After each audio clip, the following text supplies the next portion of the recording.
Philip to Evelyn, 7 May 1945. A date to remember. Dearest one, on this, the eve of WWII Day, the day we have looked to so hungrily all during the past 4.5 years, I consider it no more than fitting that I digress from my usual brand of small talk and tell you what I am thinking and feeling on this never-to-be-forgotten evening. The glorious news that the Germans had surrendered unconditionally to the Allies and that all hostilities in Europe had ceased came to us over the tannoy public address system here on the base at a few minutes after 10 a.m.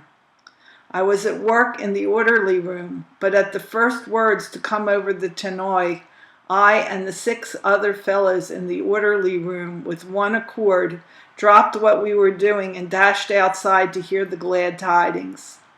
In yesterday's letter suite, I told you we had been expecting just such an announcement, and in all truth, it did come as an anticlimax.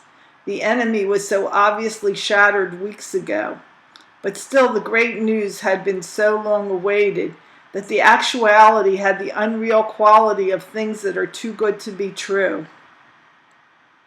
So it was that instead of a great spontaneous outburst of cheering, excitement, and general hilarity that one might expect as a general reaction to such news, there was a tightly repressed exhilaration, the result of half fearing to believe that the war had actually ended.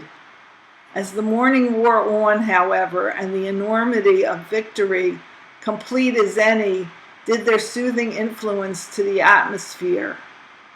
I wish, darling, that I could do justice to the scene, which was almost by way of being a phenomenon.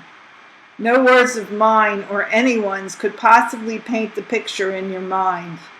It occurred to me at the time that if the Almighty set about to give us a day in keeping with and symbolical of our hardly won and newfound peace, He couldn't have made it more perfect. When I got back to the hut, there wasn't a soul there.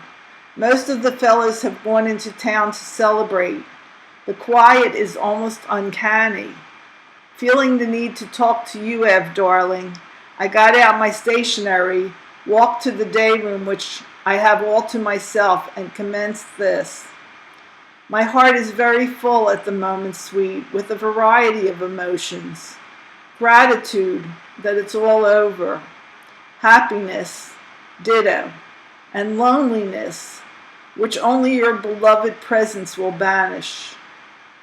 You must feel very much the same way, my darling, and I am in the peculiar position whereby I can both rejoice and sympathize with you.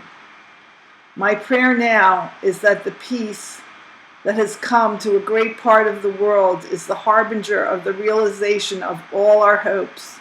May the men who bought the peace with their blood and their lives somehow be aware that they have won what they fought for.